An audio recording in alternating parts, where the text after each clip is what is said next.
अस्सलाम वालेकुम रहमतुल्लाहि व बरकातुहू। आप देख रहे हैं मेरा यूट्यूब चैनल और मैं हूं गुलाम नबी मदनी।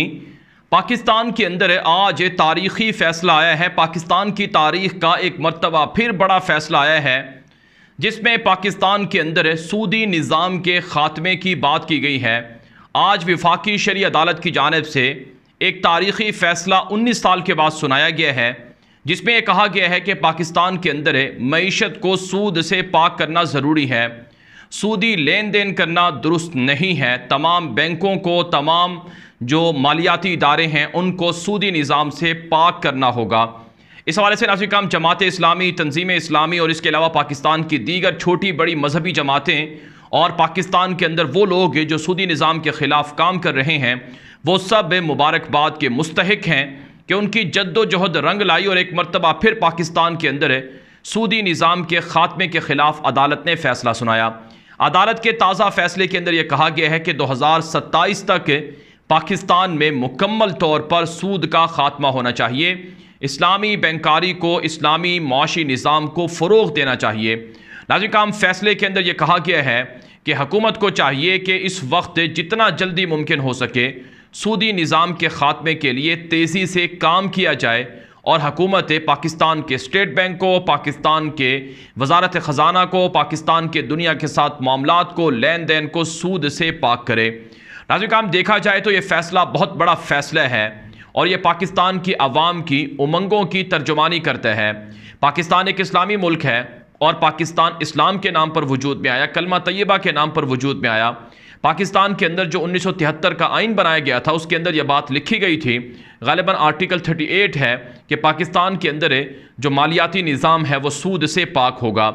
कायद-ए-आज़म मोहम्मद अली जनाह ने 1948 के अंदर जो एक तकरीर की थी जो आज भी स्टेट बैंक के रिकॉर्ड के अंदर मौजूद है, उसमें उन्होंने कहा था कि मग़रिब का जो मुआशी निज़ाम है ये मसाइल को बढ़ाता है, मसाइल को हल नहीं करता है। मग़रिब के मुआशी निज़ाम से दुनिया के अंदर, यूरोप के अंदर और वहाँ के माशरे के अंदर लोगों को मसाइल फ़ेस करना पड़े हैं। लिहाजा हम पाकिस्तान के अंदर एक ऐसा इस्लामी मुआशी निज़ाम लाएंगे जो अवाम की फ़लाह व बहबूद का ज़ामिन हो। कायद-ए-आज़म मोहम्मद अली जनाह भी पाकिस्तान के अंदर सूद को ख़त्म करने की कोशिश करते थे और उन्होंने सूद के ख़ात्मे के लिए ऐलान जिहाद किया था। लेकिन नाज़रीन किराम बदकिस्मती से पाकिस्तान के अंदर 75 साल गुजरने के बावजूद भी कायद-ए-आज़म मोहम्मद अली जनाह के इस ख्वाब को पाया तकमील तक ना पहुँचाया जा सका।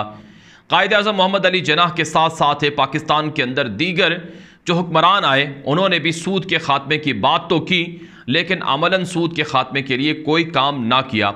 यहाँ तक कि आप जानते हैं भुट्टो के ज़माने में आइन बना था 73 का, लेकिन भुट्टो भी अमलन जो सूदी निज़ाम है इसके ख़ात्मे के लिए कोई खातिर खा इक़दाम ना कर सके। नाज़रीन किराम ज़िया उल हक़ का ज़माना आता है। ज़िया उल हक़ ने जहाँ बहुत से दीगर कवानीन बनाए, जहाँ फेडरल शरीयत कोर्ट की बुनियाद रखी, वहीं नाज़रीन किराम उन्होंने जो सूद है, सूद के हवाले से मामलात को, मईशत को पाक साफ़ करने के लिए जो फ़ैसले थे वो ना करने दिए और 10 साल तक के लिए मुअत्तल कर दिए गए।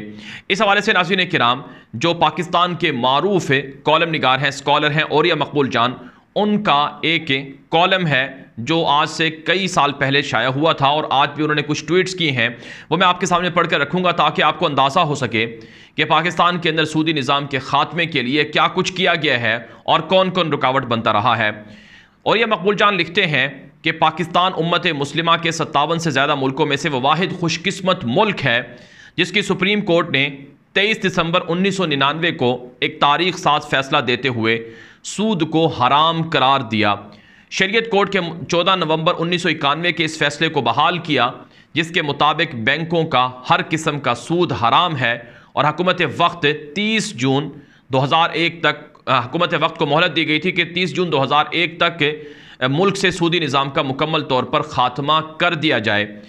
इसके लिए सूद का ख़ात्मा इसकी आइनी ज़िम्मेदारी है। वो आइन पाकिस्तान जिसके निफाज और उस पर अमल दरामद के लिए हर कोई एड़ी चोटी का जोर लगाता है, उसके आर्टिकल 38F के मुताबिक ये हुकूमत की ज़िम्मेदारी है कि वह जिस कदर जल्द मुमकिन हो सूद का ख़ात्मा करे।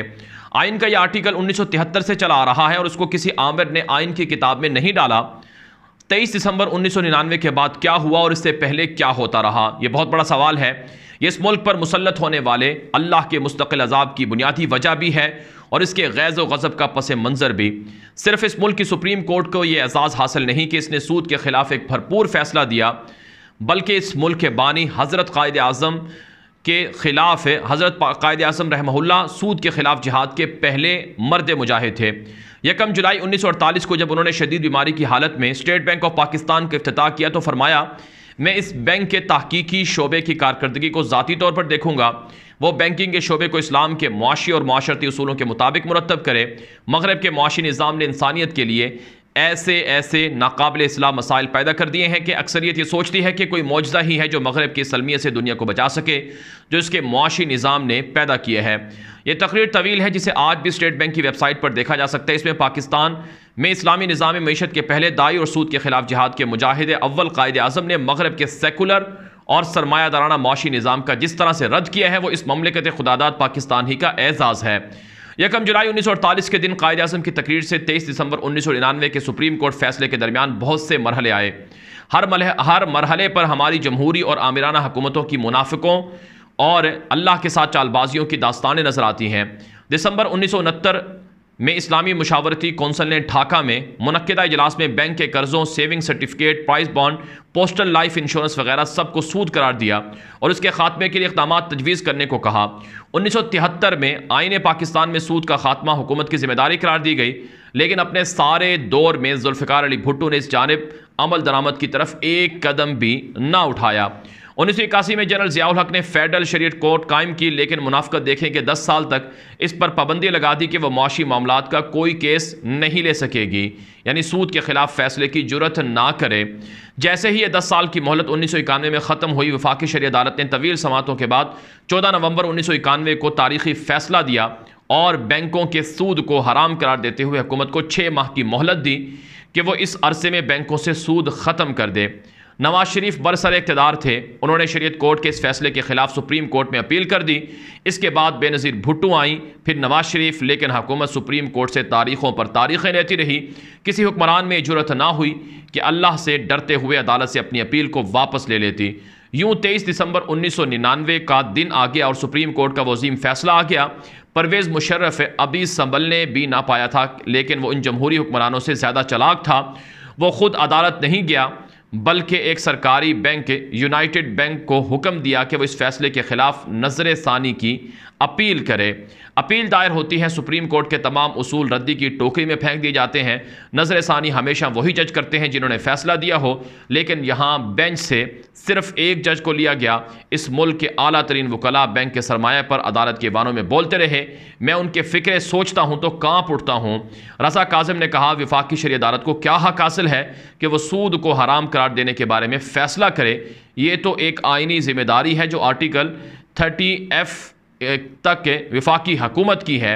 यह हुकूमत की जिम्मेदारी है कि सूद ख़त्म करे, ना कि वफाकी शरीयत अदालत की, और ना ही वफाकी शरीयत अदालत को इख्तियार हासिल है और ना ही सुप्रीम कोर्ट के हुकूमत की कुर्सी पर जा बैठे और टाइम फ्रेम देने लगे और हुकूमत हुक्म दे कि इतने अरसे तक सूद ख़त्म करो। मोहम्मद इकराम राजा, रियाजुल हसन गिलानी, अटार्नी जनरल मखदूम अली खान शरीयत अदालत और सुप्रीम कोर्ट की इस इसारत पर गरजे बरसे और फिर चीफ जस्टिस शेख रियाज हुसैन की सरबराही में कायम बेंच ने शरीयत कोर्ट का फैसला कलअदम करार दिया। ये 24 जून 2002 का तारीख दिन था। होना तो ये चाहिए था कि अदालत अपना कोई फैसला तहरीर कर देती, सूद के हक में दलाइल लिख देती, लेकिन जिस शरीयत कोर्ट के बारे में कहा गया है उसे कोई हक नहीं इस मौजू पर फैसला करने का।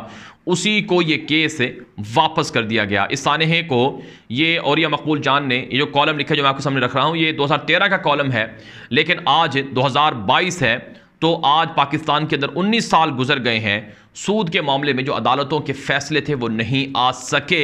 19 साल के बाद ये फैसला सुनाया है आज अदालत ने, वफाकी शरीयत अदालत ने, कि अब सूद हराम है, इसके खिलाफ जो इक़दामात हैं हुकूमत करे और 5 साल के अंदर पाकिस्तान को मुकम्मल सूदी निज़ाम से एक तरह से पाक कर दिया जाए। नाज़रीन काम, सच्ची बात यह है कि अब जो असल मसला है और सवाल है, आप जानते हैं ये जो हुकूमत 1991 के अंदर बुनियादी तौर पर यह फैसला आया था वफाकी शरीयत अदालत का, फिर सुप्रीम कोर्ट का फैसला आता है 1999 के अंदर है, फिर दोबारा 2022 के अंदर वफाकी शरई अदालत का फैसला था। गोया 3 मरतबा पाकिस्तान के अंदर 1948 में कायद आज़म मोहम्मद अली जिन्ना ने इस्लामी उसूलों की बात की थी, सूद से पाक मुआशी निज़ाम की बात की थी, 73 का आइन बनाया गया। फिर नाज़रीन किराम जो 1991 का फैसला है वो सामने आया, फिर 1999 का सुप्रीम कोर्ट का फैसला सामने आया, और फिर नाज़रीन किराम 2022 में, आज 27 अप्रैल 2022 है, आज का ये फैसला है कि सूद को कलअदम करार दिया जाए, सूद से पाकिस्तान को पाक किया जाए। ये अल्लाह के ख़िलाफ़ ऐलाने जंग है। लेकिन सवाल वही है कि जिस तरह से 1991 में फैसला आया तो मुसलमानों ने खुशियां मनाई, पाकिस्तान की आवाम सड़कों पर निकली और उन्होंने नवाफिल अदा किए शुक्राने के कि अल्लाह का शुक्र है पाकिस्तान को अमली तौर पर इस्लाम की रियासत बनाया जाएगा, अमली तौर पर प्रैक्टिकल यहाँ पर इस्लाम होगा। लेकिन फिर देखा दुनिया ने कि वो फैसले पर अमल दरामद ना हो सका। फिर नाज़रीन काम 1999 का सुप्रीम कोर्ट का फैसला, उस पर जश्न मनाया गया लेकिन अमल ना हो सका। आज 19 साल बाद फिर फेडरल शरीयत कोर्ट ने फैसला दिया है, लेकिन 2027 तक का टाइम फ्रेम दिया है कि 2005 साल के बाद मुकम्मल तौर पर पाकिस्तान से सूदी निज़ाम का खात्मा हो जाए। सवाल ये है कि क्या वाकई पाकिस्तान के अंदर से सूदी निज़ाम का खात्मा हो सकता है? नाज़रीन काम हर पाकिस्तानी की ख्वाहिश है, हर मुसलमान की ख्वाहिश है कि पाकिस्तान से सूद का खात्मा हो। इसे अल्लाह ताला ने अपने साथ ऐलान जंग करार दिया है और इस ऐलान जंग से तबाही पाकिस्तान की मीशत को आती है। आज पाकिस्तान अरबों डॉलर का मकरूज हो चुका है, पाकिस्तान के अंदर महंगाई है, बेरोज़गारी है, हम कर्जे मांग रहे हैं, भीख मांग रहे हैं, बिजली हमारे यहाँ नहीं है, पेट्रोल नहीं है, दीगर चीज़ें नहीं हैं। ये सारे मसाइल तब सामने आते हैं जब अल्लाह के अहकामात की खिलाफ वर्जी की जाती है। तो नाज़रीन काम सवाल ये पैदा होता है कि क्या अब आने वाले दिनों में कोई हुकूमत इसके खिलाफ सुप्रीम कोर्ट में जाएगी, इस फैसले को चैलेंज करेगी? जिस तरह से मुशर्रफ ने चालाकी की कि बैंक के ज़रिए से ऐसा किया गया, क्या अब कोई बैंक ऐसा करेगा, कोई शख्स, कोई वकील ऐसा करेगा? यकीनन नाज़रीन किराम हमें मासी की तरह के ही हालात नज़र आते हैं, लेकिन बहरहाल ये मजहबी जमातों का, उलमाए किराम का और हुकूमत वक्त की ये जिम्मेदारी होती है कि इसके बारे में जुर्रत करें, फ़ैसला करें। आज पाकिस्तान के अंदर इस्लामी बैंकारी को फ़रोग़ ज़रूर मिल रहा है, लेकिन नाज़रीन काम जहाँ आवाम की जो जहन साजी है वो करने की ज़रूरत है, वहीं ये समझाने की भी ज़रूरत है कि IMF से जो पैसा लिया जाता है वो उसके ऊपर कर्ज़े दिए जाते हैं। सऊदी अरब जो हमें इमदाद देता है उसके ऊपर सूद लेता है, IMF सूद लेता है, चाइना सूद लेता है। दुनिया का कोई इदारा नहीं है जो हमें मुफ्त में कर्ज़े देता हो, सूद पर कर्ज़े दे जाते हैं। चुनांचे नाज़रीन काम एक रिपोर्ट के मुताबिक पाकिस्तान हर साल 3000 अरब रुपए सूद अदा करता है। अगर ये बात ठीक है तो ये जुल्म और डूब मरने का मकाम है। पाकिस्तान की जो टैक्स कलेक्शन है वो महज 5 से 6 हज़ार अरब रुपए है और अखराजात 8,000 से 8,000 अरब रुपए से ज़्यादा हैं, और उसमें 3,000 अरब रुपए हम सूद में दे देते हैं। अगर यही 3,000 अरब रुपए हमारे मुल्क पे सर्फ हों तो आप जानते हैं कितना पाकिस्तान के अंदर तरक्की आ जाए। कहा जाता है कि 1,500 अरब रुपए फ़ौज का बजट होता है, उससे दुगना तो हम सूद दे देते हैं। तो ये जुल्म इस मुल्क के साथ सरमायादार कर रहे हैं, करप्ट लोग कर रहे हैं, हुक्मरान और माफियाज कर रहे हैं। इसका खात्मा होना चाहिए। जमात इस्लामी को, तंजीम इस्लामी को, दीगर मजहबी जमातों को मिलकर इस पर काम करना चाहिए। यह वीडियो हर जगह पर आम कर दें ताकि ज़्यादा लोग मालूमात हासिल कर सकें। मज़ीद खबरों के लिए आप मेरा फेसबुक पेज गुलाम नबी मद्दी फॉलो कर लें। मेरा दूसरा यूट्यूब अकाउंट है, चैनल है न्यूज़ की दुनिया, उसे सब्सक्राइब कर लें। वहाँ पर आपको दुनिया भर से आलमी बड़ी खबरें देखने को मिलेंगी। अब तक के लिए इतना ही इजाज़त दीजिए। अस्सलाम वालेकुम रहमतुल्लाहि व बरकातुहू।